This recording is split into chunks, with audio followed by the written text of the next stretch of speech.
Last year, I watched people go from doubting themselves to becoming nursery owners. Some of my clients you're about to hear about didn't think they could do it.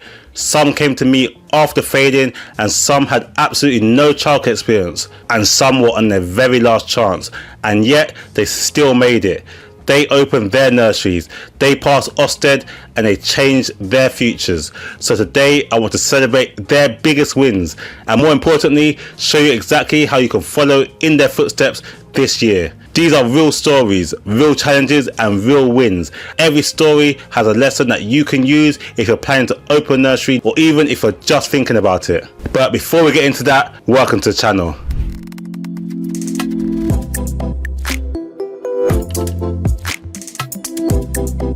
Welcome to the channel Open Nursery with myself, Kurt Liania, where I support people to open, run and grow successful nurseries. I'm really excited to make this video because I get to share the transformations I've been privileged to be a part of. These aren't just business opening, these are people changing their lives, their careers, their finances and their futures through childcare. And if they can do it, you absolutely can too. I'm going to show you some of the biggest wins from this year. I'll tell you what each client achieved, what obstacles they overcame, and the key lessons from their journey. So you can take these lessons into 2026 and you could be the next success story. Let's start with Mohsin. When Mohsin first came to me, he had no childcare experience. His background wasn't in early years. He originally wanted to open a franchise, but decided he wanted to build his own brand. And that's exactly what he did. We worked together through the complete mentorship package. We built his nursery brand from scratch, Little Peach's Nursery. We designed his systems specifically so he could replicate them in the future. We worked through every Ofsted requirement, prepared his building, and when the inspector came, he passed smoothly on his first attempt. And now, well, he's running a successful nursery. On his first day, he had over 70 children wanting to sign up, and within 3 months he had sold out all his places, and he's already thinking about growth and expansion as well as franchising. And the clear lesson here is, just because you've never worked in childcare, that doesn't mean you can't own a nursery. If you have the passion, discipline and guidance, you can do this. Then there's Venus. Now this story is very emotional. When she came to me, she had already not been successful with her Ofsted registration attempts whilst working with other consultants. She was on her final opportunity, and if she failed again, Ofsted said they would not let her apply anymore. This was a huge amount of pressure, and I could feel it. She tried to remain positive but was clearly stressed. But we worked together intensely. I reviewed her entire setting. We fixed gaps in her knowledge, her practice and her building layout. But in reality, it wasn't any of that. It was more her confidence and the way she answered questions. So we delved into her Ofsted questions. We rebuilt her preparation from the inside out, and when inspection day came, she passed. But not only passed, but with confidence. And today she's running Fulham's Angel Nursery and she's thriving. The clear lesson here is, a setback is not always the end. With the right support, you can turn everything around, even when you're on your last chance. Next is Baz, who again came with no childcare background at all. He had a building, but no knowledge of what was needed, no understanding of ratios, resources, Ofsted expectations, nothing. What Baz did have was determination. We worked through exactly what his building needed. I guided him on what to purchase, how to prepare the environment, how to organise resources, and how to answer Ofsted questions. He put the work in, he listened, and he stayed consistent. And he passed his Ofsted registration on his first attempt. Ofsted even commented positively on his knowledge and preparation. His nursery, Eden Park Nursery, is now also open and enrolling children. So you don't need experience, you just need effort, clarity and the right preparation. And there's Kabore. Kabore's journey was one of the most rewarding for me.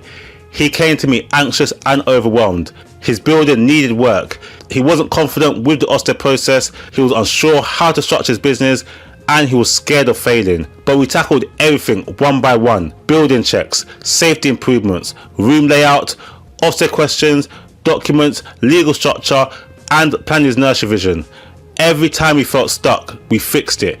And when the inspector arrived, he passed smoothly and is now successfully Ofsted registered, which shows you don't need to be confident to succeed, you just have to be willing to follow the process. And next is the owners of Teeny Haven. Their story is powerful because they came from a place of disappointment. They had worked with someone else and failed their first Ofsted registration visit. They were disappointed, they felt unsupported, and they didn't know where they went wrong. And when they came to me, they said they can't afford to fail again. So we went through their building, identified every gap, fixed things step by step, rebuilt their knowledge, and we went through the Ofsted questions together in detail, working on their confidence. And when Ofsted came back, they passed. Their nursery, Teeny Haven, is now open and doing well, which shows with the right knowledge and the right support, you can turn failure into success. But this year wasn't just about these 5 people. There were so many others whose journeys were just as inspiring. These stories might seem different, but the people behind them all share the same strengths. They didn't wait until they felt ready. Every one of them started while they were still scared. They stayed consistent. They didn't give up when things got hard. They asked for help early. They didn't try to guess or struggle alone. They followed guidance. They trusted the process. They worked on their weak areas, whether that was safeguarding, paperwork, room layout, whatever was needed, and they focused on progress, not perfection. They didn't try to have the perfect nursery. They focused on the right things, and because of those habits, they succeeded. So if you want to open a nursery in 2026, here's how to follow in their footsteps. Start now, not next summer, not next year. Use my free calculator to understand your finances. Begin searching for buildings early. Don't be scared to ask for help. Learn the Ofsted questions. Start writing your business plan. Read the new inspection framework. Focus on safety, interactions, and emotional development. Don't overwhelm yourself with fancy displays or expensive equipment, and build your confidence one step at a time. Success isn't random, it's a formula. And remember, every single person I showed you today started exactly where you are, with a dream. They might not have been confident, they weren't experts, many were scared, some had failed before, and some didn't know if they were capable. And now they own nurseries, they employ staff, they support families, and they've changed lives. So if you're sitting there thinking, could that be me in 2026? The answer is yes, absolutely yes. There is nothing stopping you except not starting. So take the first step now. Reach out to me and see how I can support you. Whether that be through the course, through mentorship, I'm here to guide you every step of the way. And I want to make this year the year that you finally take that leap. But I finally want to thank you for watching, and here's to your success in 2026. God bless.